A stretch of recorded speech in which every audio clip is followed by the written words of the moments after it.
গাজার নিরাপদ জোনে হামলায় নিহত 50 ফিলিস্তিনি।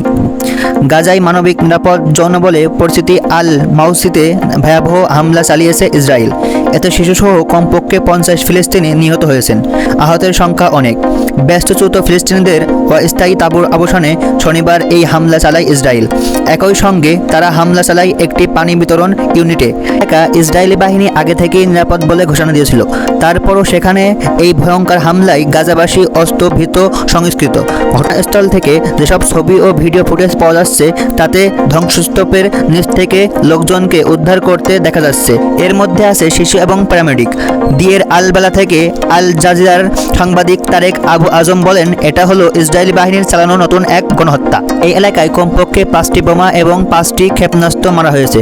হামলায় চারদিকে রক্তের বন্যা বয়ে গেছে। চারদিকে বিধ্বস্ত সব। ভয়াবহ দৃশ্য সেখানে। আহতদের উদ্ধার করে নাসের ও কুয়েতি হাসপাতালে নেওয়া হয়েছে। ওদিকে গাজার স্বাস্থ্য মন্ত্রণালয় 20 জনের মৃত্যুর কথা জানাতে পেরেছে।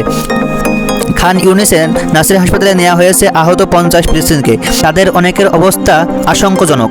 এই হাসপাতালের একজন কর্মকর্তা বলেছেন, কমপক্ষে 20টি মৃতদেহ নেওয়া হয়েছে। সেখানে আছেন ডজন ডজন আহত মানুষ, কিন্তু এসব মানুষকে চিকিৎসা দেওয়ার সক্ষমতা নেই হাসপাতালের। ওদিকে গাজা সরকারের মিডিয়া অফিস থেকে বিবৃতিতে বলা হয়েছে, এই হামলায় বেসামরিক প্রতিরক্ষা বিষয়ক স্টাফসহ কমপক্ষে 100 মানুষ নিহত ও আহত হয়েছেন।